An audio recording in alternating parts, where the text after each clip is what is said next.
Yo, hey everyone, it's me, Al, and hiding out here. Um, this is the last kiln load. This is probably, let's see, I had 60 in the last, probably 120 pieces I glazed and fired in the last 2 days. So I have the show tomorrow, but these mugs will be out for sale Sunday morning at the show. I was a little bit late, but I always do what I can. I have quite a few bowls. Um, I ran that experiment on that other kiln load. Um, it's kind of dark, but it's cooling right now, and I can almost get in there. I have a bunch of pieces in there. Um, so this will get done probably around midnight. I need to kiln sit, so that's what I'm doing now. I'm firing this out, and it's nice and peaceful out tonight. We had northern lights out last night, but it's kind of warm. We got frost the last 2 nights. So I'm just here um, turning up the kilns and kiln sitting. So I fire all the kilns manually, and because I manipulate the firings to do different things. So you can hear a lot of trucks behind me, mainly because they're fracking a gas well up the road, and so there's a lot of water trucks going by. Yeah, so not much went on today. I just did a ton of glazing, and all those mugs that you see me making are in this kiln load right here. So the mugs that were handled, I think it was what they were handling them Tuesday, are glazed and being glazed fired right now, and it's Friday, so not bad. I probably could have done them last night, but I was working with that other kiln because I wanted to try a few different techniques. And with this kiln, I'm not going to be able to because of the clay body that's in there. I can do a few things to it, but I can't put it into heavy reduction early due to the warm brown 58 is higher iron. And if you go too early on reduction, it could create carbon corn, which makes the clay body very brittle. So I have to do the reduction at the end of the firing. So that's what's going on with me. And Mrs. Wayman 29 is making a quick dinner. So if she calls me, I'll go. But yeah, the flame is on its second turn up. I did the warm up, so the flame is halfway up. Well, not halfway, a quarter of the way up the side of the wall. And then my next turn up, it'll go halfway. And then following that, an hour later, up to the top. So, yeah, it could be quite a long night, but I got stuff to do. I need to get ready for, I need to pack up pots, and I need to unload that kiln over there once it's cool enough. And yeah, so I'm just kind of like hanging out. So the experiment I did was I did a full body reduction, and I did heavy reduction at cone 06, which is early in the process, and I got a lot of carbon trapping on the glaze. That carbon trapping, I was hoping would give me a reddish copper color, but it went like mossy oak looking. So I got pots that might look like mossy oak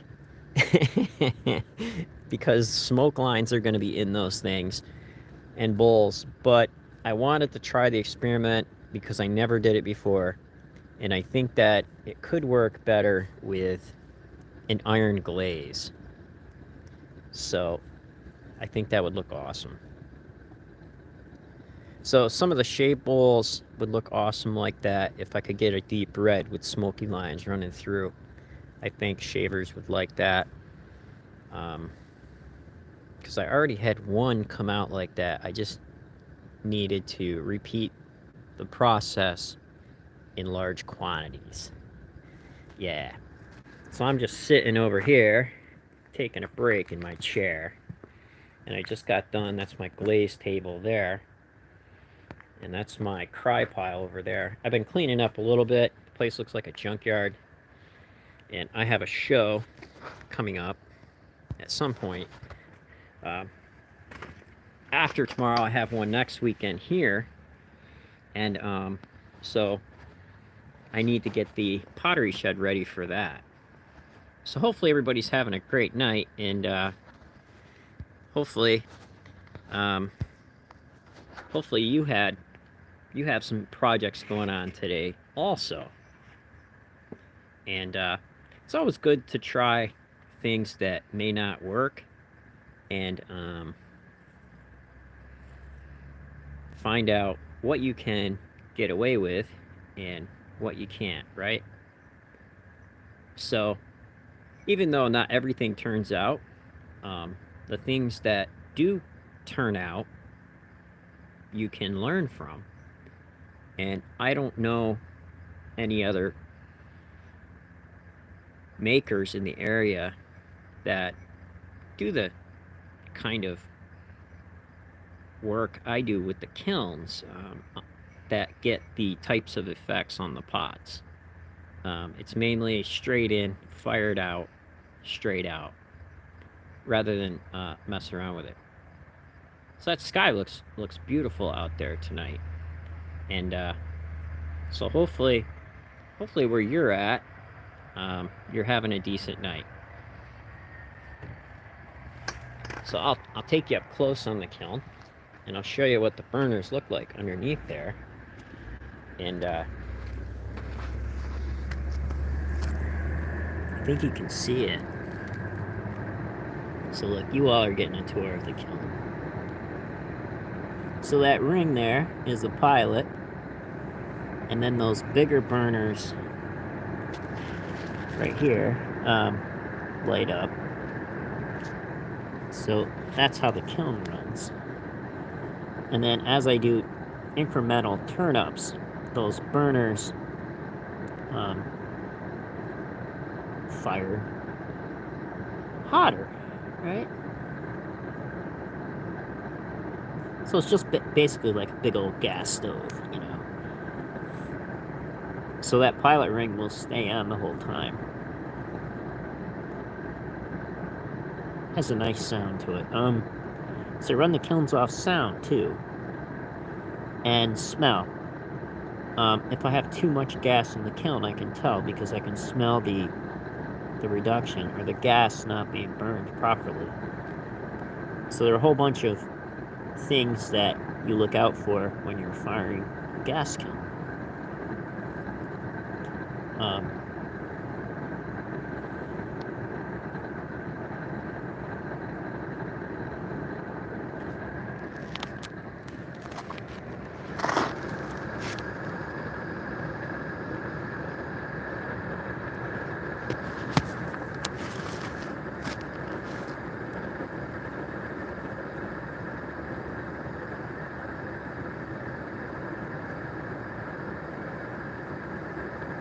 See what I should do? I should just let this record and record myself a nice sound to just listen to, because I really enjoy hearing that gas sound, and the kiln breathing like that. It's just really nice.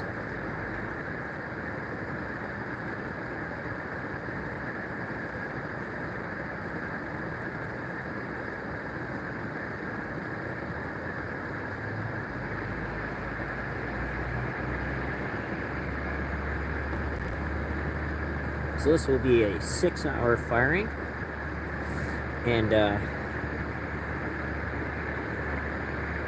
I'm firing to cone 5 cone 5 down completely, and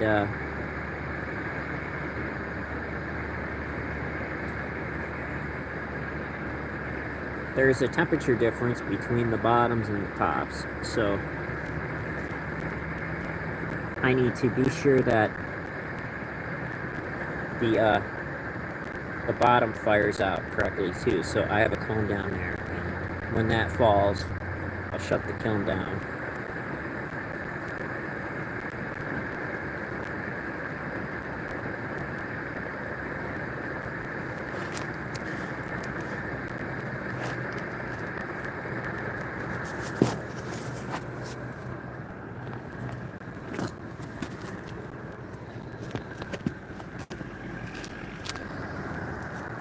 Take a look at it from this side.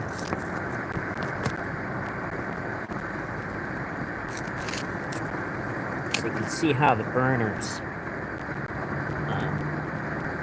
fire up into those holes there.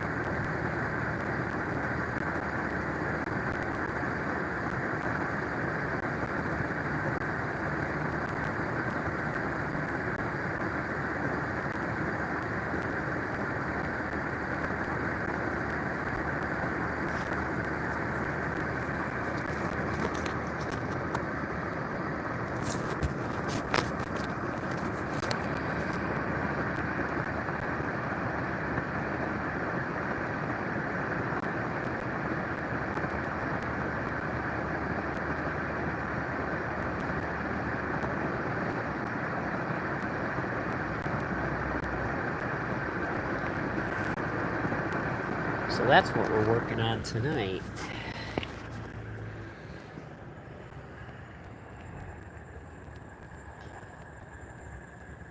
So at the end of the firing, I push this damper here over the hole and cover it up. And also when I put the kiln into reduction and allow less air into the kiln, I push that halfway over the hole. So that allows me to manipulate the firing.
Yeah, it's been pretty cold out the last couple nights.